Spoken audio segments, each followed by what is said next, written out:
United States because we are broadcasting to the US and indeed around the world. At this stage, as far as the US election results are concerned, it does look as if it's going to be a Republican victory. I was hedging what I was saying and I was being cautious over the last couple of hours, saying that, look, you know, the swing states, these aren't results as yet, these are just leads. The counting percentage is actually quite low, but that's all changed now. Because the percentage of votes in the swing states, there are 7 swing states, is fairly robust. And on the basis of the leads that we are seeing of the Republicans in these swing states, it does appear that Donald Trump is fairly comfortably ahead at this stage. For Kamala Harris and the Democrats to win from here on would need a switch of some of the Republican bastions. Now, nobody's really talking about that. But first, before that, Parmeshwar, you've got the headlines for us. Let's take you to the top stories we're tracking.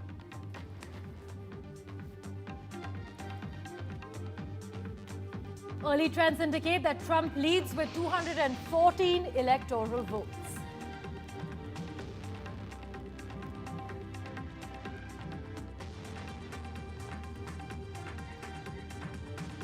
Meanwhile, CNN projects that Harris has won California.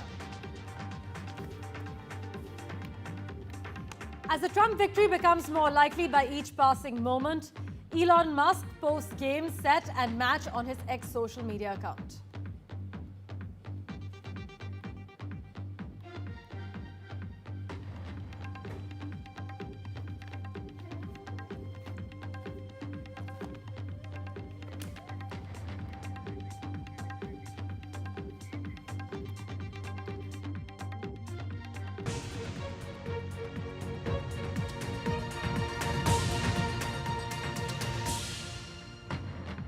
So, Parmeshwar, Elon Musk on Twitter, now called X, said game, set and match. So, that's a pretty powerful course. But you know what he has in common with Donald Trump, though?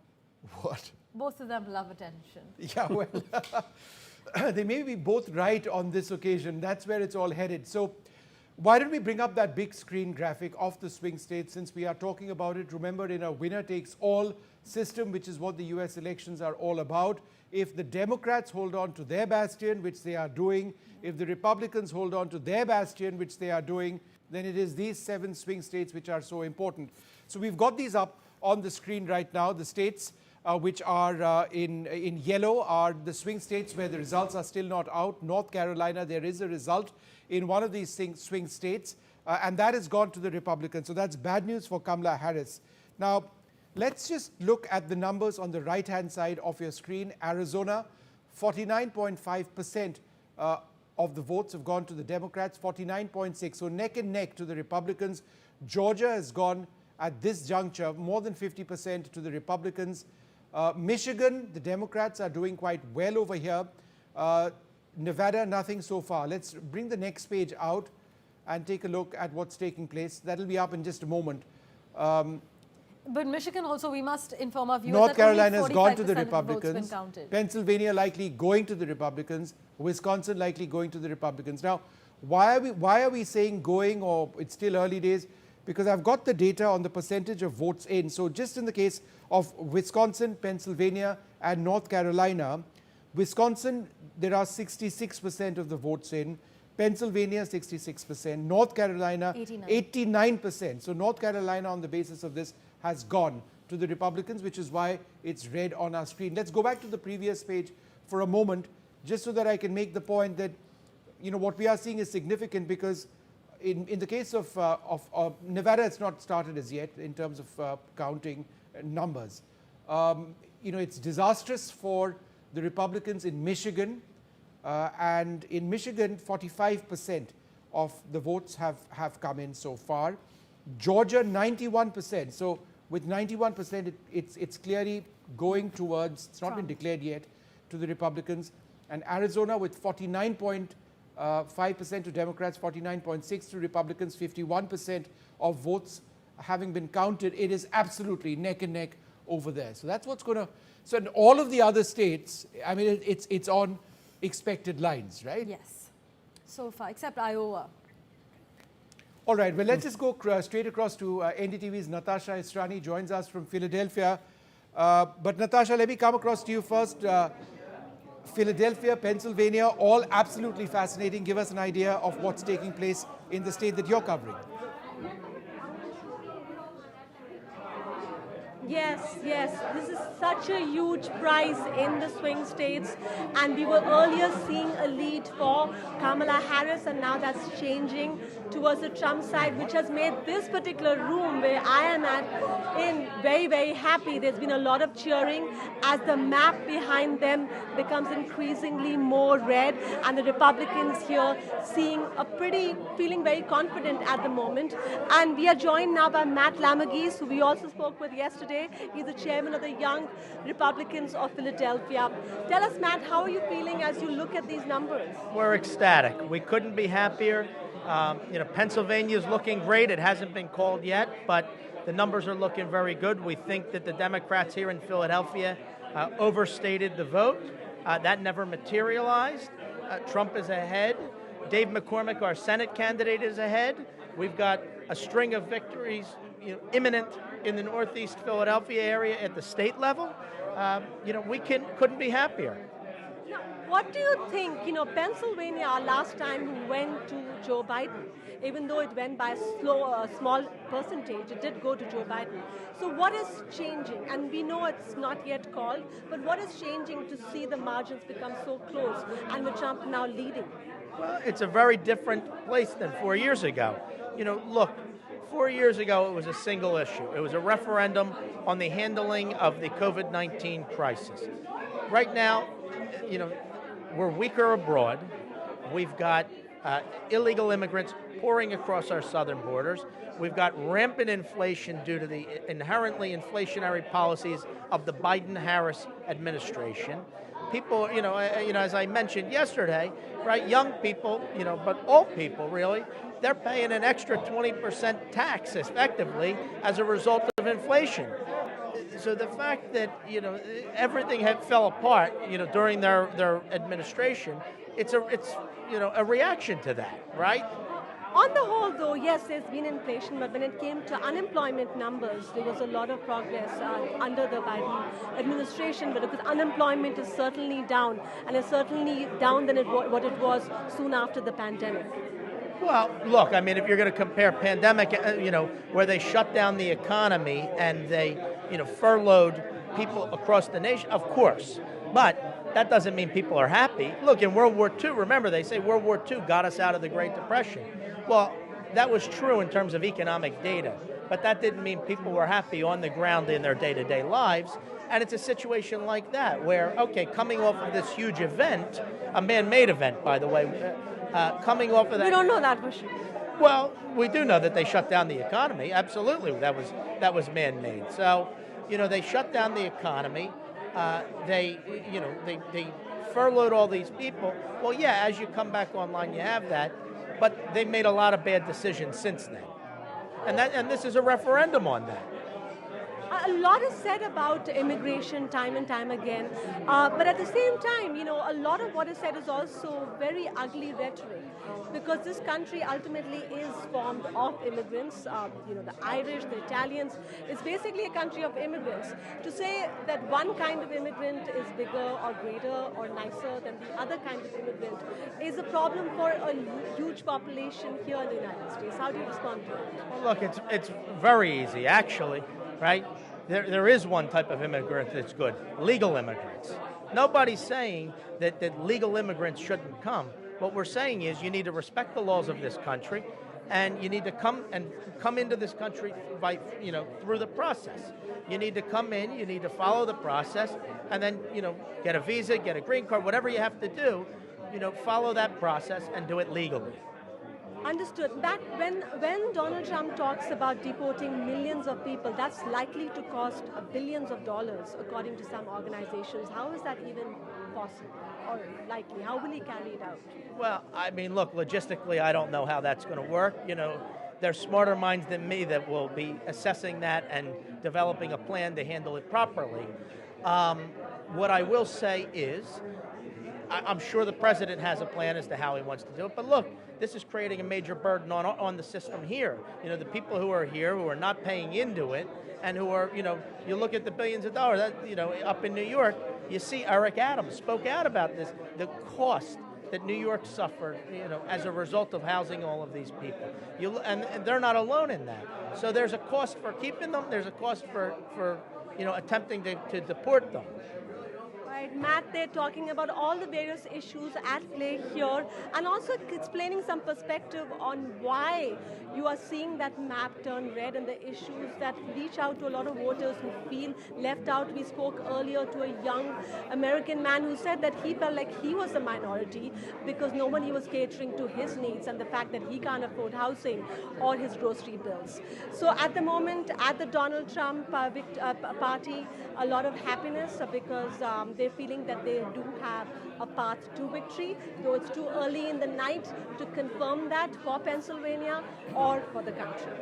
Right, Natasha, 66% votes have been counted in Pennsylvania. And as you know, Pennsylvania has 19 electors. But also joining us at the moment, Gori D from Howard University. Gori, North Carolina has gone to Donald Trump. As we have been able to see, North Carolina has 16 electors. Meanwhile, Virginia has been given to Kamala Harris now with 13 electors.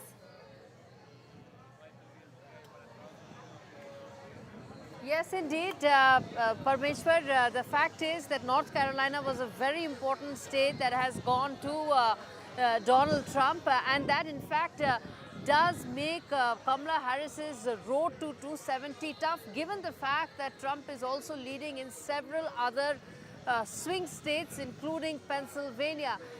The last 45 minutes, as some of this changed, I did speak to a bunch of people who are now coming out of that watch party. There's still a lot of band and all that playing, but there's a steady stream of people who are now walking out of that election party, indicative of the fact that things are not looking, well, one can't say not good, but definitely they are not looking promising right now, given that Donald Trump is leading in critical swing states and has won two important ones, North Carolina being one, and Iowa also, against what many believe was a prediction that he may not be able to get Iowa as well. So in the backdrop of that, all I can say is, as of now, things look difficult right now for Kamala Harris. Another thing, I spoke to several people here. They said that the mood coming in from some of the core people in Kamala Harris's team is that it's about 4 hours away right now before you can actually get a clear verdict right now. It's 11:30 here.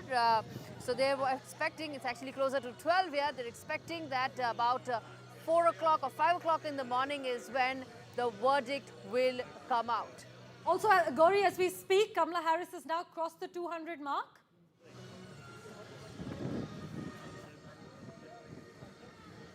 Yes, indeed. So that is also on the back of some of those big states that were expected to go in her kitty, her home state, 54.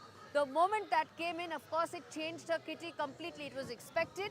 It was expected that she's going to win her home state very easily. She has done so. But it all boils down to those 3-4 critical states, especially after losing North Carolina and Iowa. It comes down to Georgia. It comes down to Pennsylvania and a couple of other states, which is, as many believe, is likely to be decided in the next 3 to 4 hours. All right, let's go straight across to Alex Tarasio, who joins us at this stage. Alex, what is interesting is that Kamala Harris has crossed 200. She's at 205 right now. The Republicans at 230. But the chance of the Republicans winning at this stage seems to be rising really, really quickly with the swing state results and leads coming in with a robust number of votes in. It appears that in at least 3 or 4 states, North Carolina, Pennsylvania, Wisconsin, and Georgia, right? And it's neck and neck in Arizona. The Republicans, by and large, seem to be ahead. Would that be your sense as well? I'd go a little bit farther. I think that every indication of where this election is going to go is going in Republicans' favor right now. I've been looking for trends that are going the other way. I've texted and talked to Democratic friends and Democratic pollsters, asking them for what the good news is for Kamala Harris, and I'm just not seeing it. There are Republican counties all across the country that are overperforming. Rural counties, Miami-Dade County in Florida, places where Republicans were not expected to do as well. They are exceeding their 2020 numbers, which was the highest turnout election in history. And across the board, Kamala Harris is underperforming where Joe Biden was in counties that she needs to win by between 2 points and 4 points. And that's what I'm seeing in Pennsylvania. I'm seeing that in Wisconsin. Michigan's a little bit less clear cut. Arizona, I'm not seeing enough of the vote in. I expect that to tighten up very significantly and to ultimately go to the Republicans by potentially rather a lot. But there's a lot of ifs for Kamala Harris, Yeah. but there's a lot of action going on right now. Interesting to note, though, Vishnu, Michigan, it seemed that voters in Michigan were actually unhappy with both sides of it. Yeah. What Trump had to offer in terms of the Gaza, Palestine outlook and Ukraine. And they were also quite dissatisfied with Kamala Harris and her team's approach. But interesting to see that the Democrats have a clear edge as far as Michigan is concerned. It would be difficult for the Republicans to sort of come back in Michigan. They're at 35.5 are the Republicans to 61.7 for the Democrats with 45% of the votes in. It's a huge state, so Kamala Harris clearly needs that. But everywhere else, she seems to be in trouble. I mean, if you take a look at the swing, it's a swing away versus the 2020 result. Harris at 47.6% is down 3.7. Trump above 50% at this stage. Remember, these are leads, mostly a couple of results here and there, but still some time away. The swing is in favor by a margin of more than 4% to Trump. And so he is favored at this stage quite clearly to win the election. All right, we've got Jennifer joining us as well from Florida. Thanks very much for being with us. Give us a sense of the excitement around you. Trump has done very well in this state. Many thought that the Democrats would put in more of a competition. That didn't turn out to be the case. But it now also seems from the nationwide picture that this could be an election that goes Trump's way. So are people celebrating for Florida, or are they also looking at what's happening around them in other states? Well, really the key here is that people have started gathering here around the convention center behind me. Now that is where Trump's official watch party is. President Trump, the former president, is at Mar-a-Lago, his residence about 2.5 miles from here. The fact that people have gathered here means they expect that he is going to make an appearance here at some point. His advisors had said that he wanted to watch returns in a smaller, closer group. We know that J.D. Vance is there, Elon Musk, the SpaceX and ex-entrepreneur is also there at Mar-a-Lago. But people have come here. They've come over here. They're lining the streets here. You can see the flashing lights. Police are everywhere. There is an anticipation that Donald Trump is going to come here at some point. The big question is when, and I think that's what we're all waiting for. When he feels like the victory is imminent or decisive, then we think he will make an appearance here at the Palm Beach Convention Center. Inside are hundreds of journalists from all over the world. The place is ringed with police. There are special fences up. Security very, very tight here in West Palm Beach, and everybody awaiting Donald Trump's arrival. Just in terms of where you're reporting from Florida with 30 electors and nearly 100% of votes in, the Republicans at 56%. So that's a resounding win, 56.1% for Donald Trump. I'm just curious to know, when does Trump call it his election? I mean, is he going to wait for results, which of course get declared much, much later in the United States system? At what stage does Trump come out and say that, look, I won? Well, it's really all about the Electoral College. Once he feels like he has a clear path to 270, once he reaches 270, that is when he has actually won. So a decisive victory here in Florida, and it was a decisive victory. He won by 3.4 points in the last election. He won by 13 points in this election. Now, it was expected that he would widen his lead, but as your last guest said, Miami-Dade was a crucial indicator that he is doing well in places where the Democrats had hoped Kamala Harris would do well. Miami-Dade, a large Latino population. He is the first Republican to win that area since 1988, and it seems to be a harbinger for what's happening around the country. But basically, until he sees a path to 270, I don't think he'll make an appearance here. Just wanted to quickly go back to Alex for a moment. Alex, the same question which I was asking Jennifer. At what stage or when exactly do you expect Trump to come out and say that, look, the path is clear to me, I'm going to win these elections? And we don't have him just yet, but what we can do is actually go back to that graphic of the swing states and just bring our viewers, a summary of the situation that we have right now. Let's have that up full screen on full screen. And the Democrats, and this is the only little bit of good news, Parmeshwar, is that they've crossed the 200 mark. It doesn't mean very much. The Republicans' chances of winning are at 62%. The Democrats are just 37%. These are the swing states which are going to make or break the Republicans and Democrats. North Carolina has been called. That's gone to the Republicans. And everywhere else, it's not looking very good for Kamala Harris. If you look at Arizona, it is neck and neck at this stage. Georgia, it seems to have gone to Trump. Michigan, it's going to go Kamala Harris's way quite clearly. Nevada is not in as yet. And then let's go to the next page where we've got North Carolina, Pennsylvania, which has again gone to the Republicans. Pennsylvania, it's gone to the Republicans most likely. Wisconsin has gone to the Republicans as well. So if you're looking at 5 states, right? 5 out of the 7. 5 of the 7, or at the bare minimum 4 out of the 7, but likely 5 at least to the Republicans, then it's a done deal. The elections are over, and that's what. And this is the big worry then for the Democrats. What does Kamala Harris have to do, or hope to have achieved from here onwards? With these numbers, it'll be very difficult to overtake the Republicans. Indeed. In fact, let's take that to our studio guests as well who join us. Ambassador Manjeev Puri, former diplomat, is with us on the broadcast. Also with us, Suresh Goyal, former Indian envoy. Thank you so much, gentlemen, for making time for us. Ambassador Puri, to you first. It seems, as per the numbers that are on the screen at the moment, it's Donald Trump's election. We're not calling it yet, but with the early projections, it seems that the numbers are favoring Trump. Everyone has warned. Political analysts, geopolitical watchers have warned that this time, if Trump comes back for term 2.0, he'll come back with less guardrails, perhaps none. What does this mean for us in India? Parmeshwar, thank you very much. And wearing red, let me endorse what you just said, that it looks his way at the moment. Secondly, migrants has been a big issue here. Let me say something light-hearted to start this bit. Whichever one wins, either the White House or the Blair House has an Indian in it. Feel a little good about it, I say. Migrants matter, they're useful.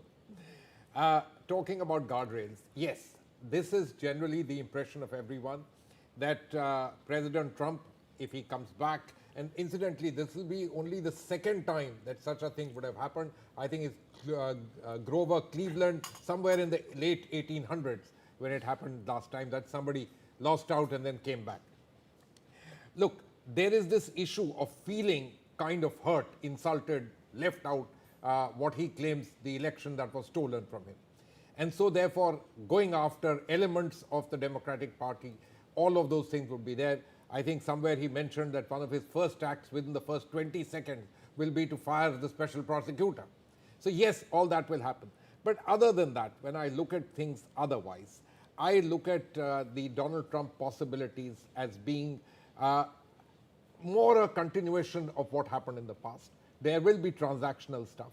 As far as we are concerned, perhaps in India, general feeling is that we may have a little bit more policy space in the matter, be less sort of looking into what's happening inside here. There might be greater support in terms of the issues that we have vis-a-vis China.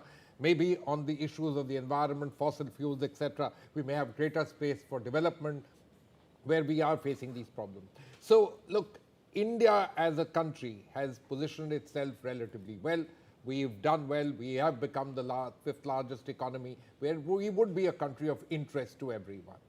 Having said all of this particular thing, I would say that the greatest number of challenges for people outside the United States of America for a Trump presidency would be in Europe. And he has mentioned this last time too, and I'm sure that would continue to be the issue again this particular time. For us, perhaps a little bit more of policy space, but at the end of the day, we are a country that matters, a country that would be of interest to the United States, And for a president where economy is the focus, make more money, etc., there, of course, that doesn't mean it'll all be hunky-dory. Trade, migration, all of those are issues we'll have to contend with. And you stick by this, knowing that Trump is known to have an isolationist foreign policy approach. Yes, I completely agree with you. You know, the Democrats over the years have moved towards this hegemonic America, spread the word. That's the kind of thing that they say. Perhaps the world has changed a little bit. And why has it changed fundamentally? We in India like the idea of the rise of the Indo Pacific. Fundamentally, that means the rise of China, a major challenge. Think about it. The Western world ran the world for a long time with no competition. And now you have a country which is likely to become the largest economy in the world within the next 20, 30 years. So these are challenges. They are challenges which are reflected in the United States. The kind of vote that you've seen Trump gathering right from 2016, what is it? It's in a sense, I wouldn't say denial of globalization, but certainly the impacts of globalization. We sitting in India are happy with globalization. We've done well. The Chinese are happy. Most people in the developing world are happy.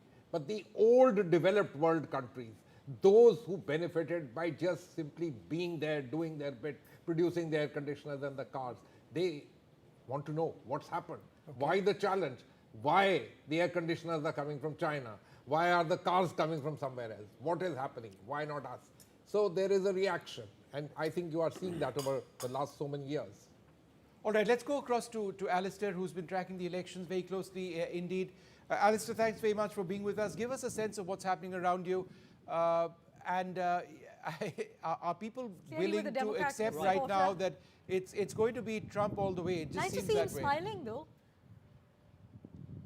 considering the numbers, the dismal numbers so far. I'm smiling because I'm out here in the cold and we can really feel the chill. And joining me is Kamala Harris supporter, Ajay.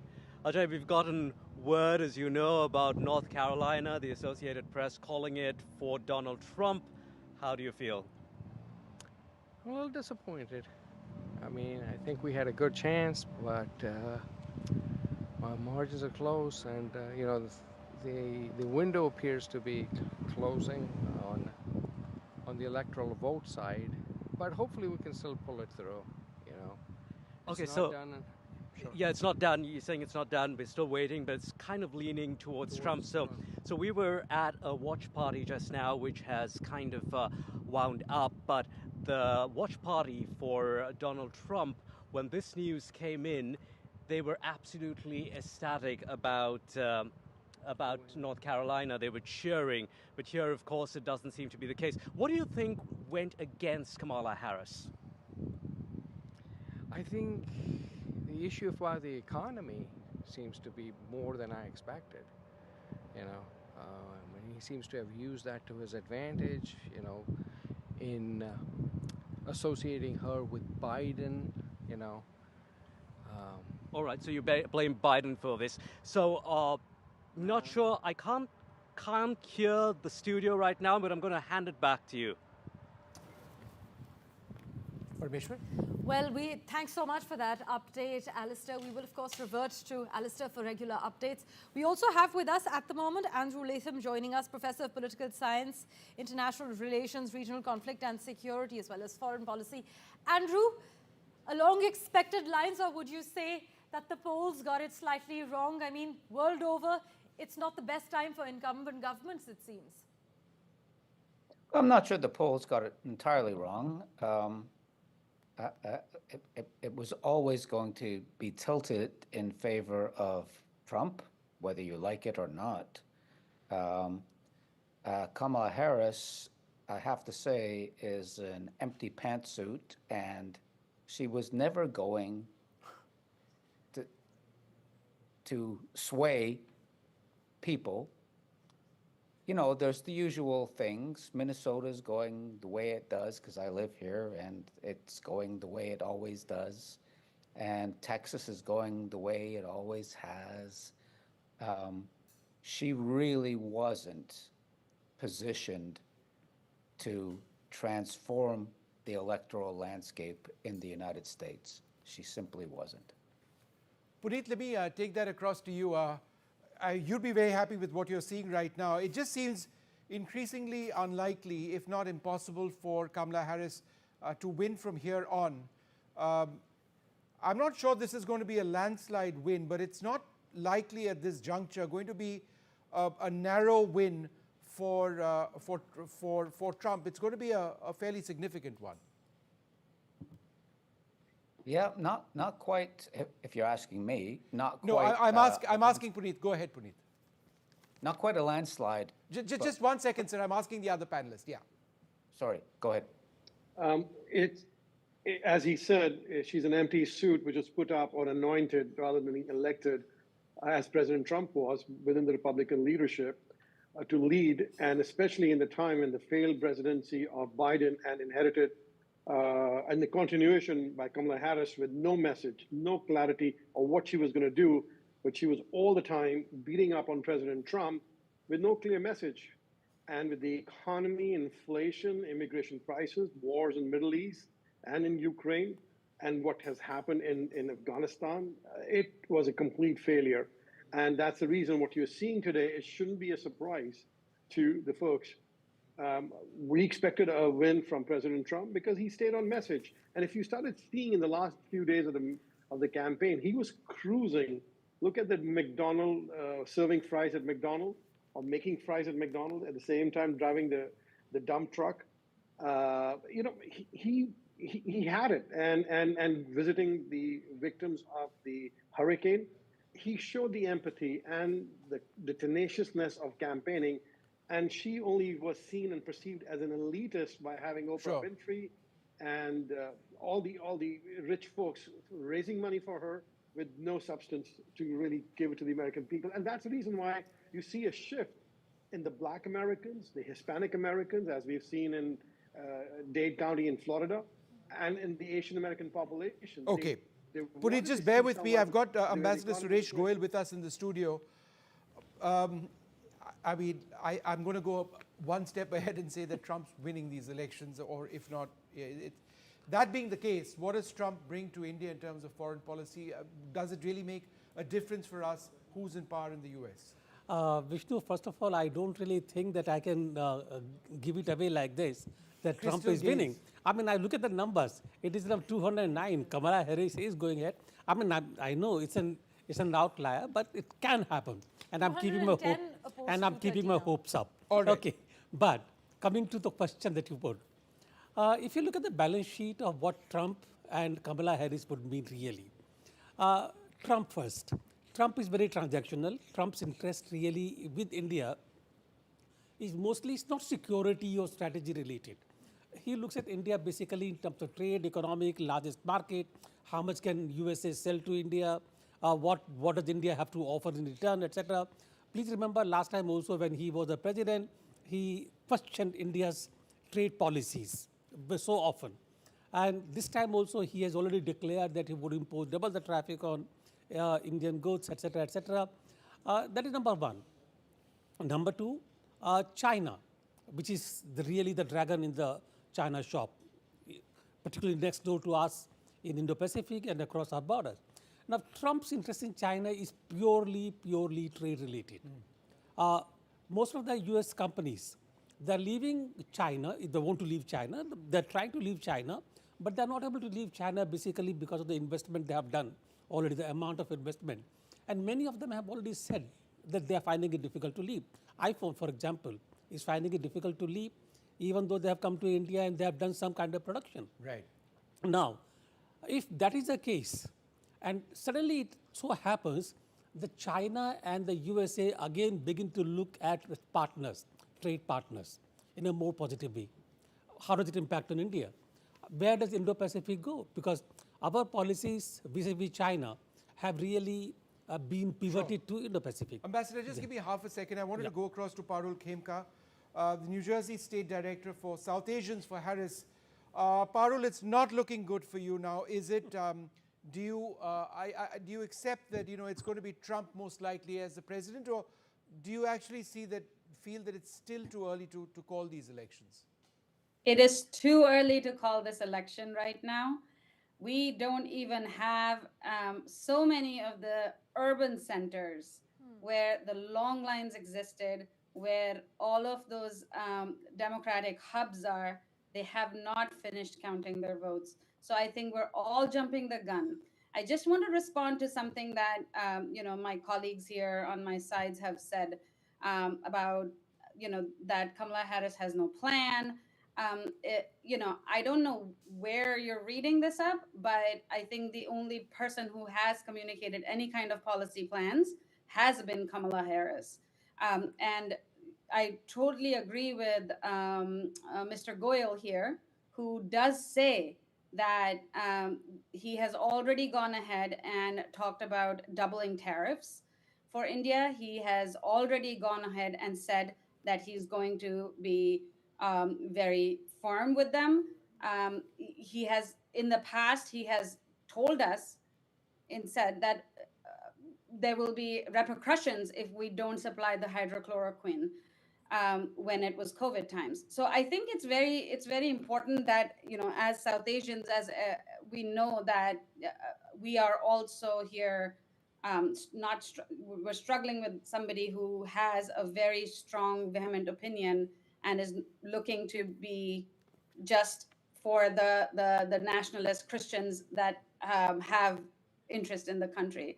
So I'm very, I really want to tell you, hold your horses. If there's any Democrat, the one thing that is that you have to stay awake way past midnight to really see what's coming down and trickling but down. Parul, I understand your sense that, look, wait, hoping against hope. But let's just look at the percentage of votes in the swing states. Wisconsin 76%, Pennsylvania 66%, North Carolina 92%, Georgia 93%, Arizona 50%. So for Kamala Harris to actually make a comeback in a couple of these states, Wisconsin, for example, where there are 76% of votes in, she'd have to win almost everything of the remaining votes. And that's the case in so many of the other swing states. That seems unlikely. Here's the thing. One thing that we've seen definitely is there's a big turnout in the rural areas. And that's the area where it's the easiest to count the votes because they're coming in quicker. There are fewer people there. Let's wait and watch. This game is not over until it's over. This game is probably not going to be over until later in the morning. Okay, so some breaking news coming in. Sorry to interrupt. The Republicans, it appears, have taken the Senate. That's some information that we're getting in right now. That's a huge development right now. Puneet, you want to come in over there? A quick comment from you on that? Yes, we took over West Virginia, and I think we won Nevada. No, I think it was Nebraska. And I think Montana is still in play, and maybe Nevada too. So I think we are doing exceptionally well, and that's the reason our friend says that we don't have a plan. We do have a plan, and we'll hold the House. We'll have taken the control of the Senate, and we will have the White House. So it's a clear win for the Republican Party, but more importantly, it's a clear win for the Americans who believe in individual liberty. Andrew Latham, could you tell us about the significance? Sorry, Parmeshwar, I know you wanted to jump in. No problem. Of the Senate being won by the Republicans. So no matter who wins the presidency, this is a country in which there are these checks and balances. And it looks to me like the Republicans are going to take the House and they're going to take the Senate. And from what I can tell right now, although we have to wait till tomorrow, it looks like they're going to take the presidency as well. I'm not that concerned because I think there are guardrails built into this system. I think there are checks and balances, and I don't think we saw when Donald Trump was president the last time, he couldn't get away with whatever he wanted to do. There are guardrails, there are checks, there are balances, and whether it doesn't matter who is in the driver's seat, they can't do anything that they want to do just because they want to do it. And this is something I love about the American political system. This is different from the parliamentary system in India. in Canada, in the UK, this is different. There are real guardrails in place to prevent lunatics, if I can put it that way, from doing whatever they want to do. All right, Puneet has a frown on his face. He has the right to respond to that. Go ahead, Puneet. That the founding fathers were very clear to have the balance of power not in one person's hand, because we have seen lunatics take over and take a democracy into an autocracy, as we have seen other nations. So that's the reason why we have the legislative arm, we have the judicial arm, and we have a very strong leaders in our nation who really love this country and love the individual liberty. And as I said, it's the victory for individual liberty, and we all believe that we have a God-given freedom and rights. So I echo what Andrew was saying. It's their country. They have a right to look at it. But we saw when there were no these kinds of guardrails, Roe v. Wade, and you've seen all those particular results. And the 3 Supreme Court judges appointed by Donald Trump himself. Absolutely, Parmeshwar. Look, the thing is, no one says that you can do what you want. That's not the idea. But the question of guardrails is, we are making these judgments in terms of America being the global leader, liberal policies, so many other aspects of those things. Those did take a bit of a backseat. As far as we are concerned in India, perhaps we like the idea of a little bit more policy space to be able to do your own things yourself, to take advantage of the fact that you are a huge and majorly growing economy. So everybody looks at it different. I fully appreciate the perspectives of the colleagues who are sitting there. Each of them come from their own side. But one of the things is, it would appear that, you know, there has been a kind of education divide in terms of what you see. Secondly, in terms of the monies, I'm not talking about the very rich guys with huge capexes from California and what they did, but otherwise the guys who are in business, etc., their understanding and their approach versus professional. So it would seem to me, who has never held a green card, who's only lived in the United States as a diplomat and is an Indian in every sense of the word, stands for India. But, you know, I respect their perspectives. But Parul, many of Kamala Harris's critics have actually pointed out that she has been salient on issues of economy and inflation. Would you attribute Donald Trump's performance so far, in terms of the numbers that we're seeing, to the fact that Kamala Harris hasn't been crystally clear in terms of disclosing her plan, her agenda? I just have to say something to this. I feel like she has said a lot about her economic plan. I'm not clear about what you're talking about. Has she been crystally clear, and has she convinced her voters? Well, whether you're talking about, you just said she's not crystal clear about her plan. She has been absolutely crystal clear. She's the one who said she has a plan, not a concept of a plan. And, you know, when Donald Trump went out and said, yes, you know, I want to get rid of Obamacare and I want to replace it with something much better. And when he was asked, what's your plan? He said, I have a concept of a plan. Even in terms of economy, she has clearly been stating what her plan is. Those plans have been communicated plenty of times. All right.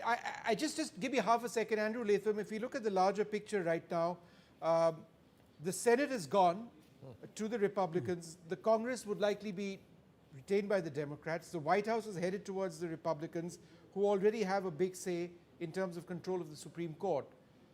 Which way is America headed?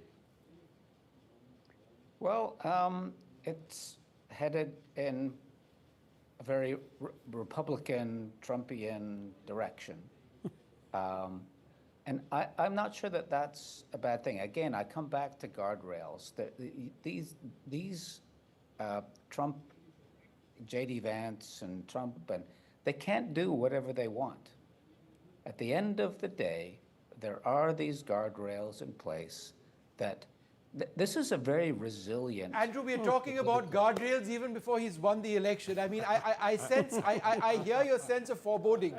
I hear your sense of worry loud and clear that, oh my God, let's just hope things aren't as bad as they can be. No, that's not where I was going. I was going to make a point about resilience. The American political system is very resilient.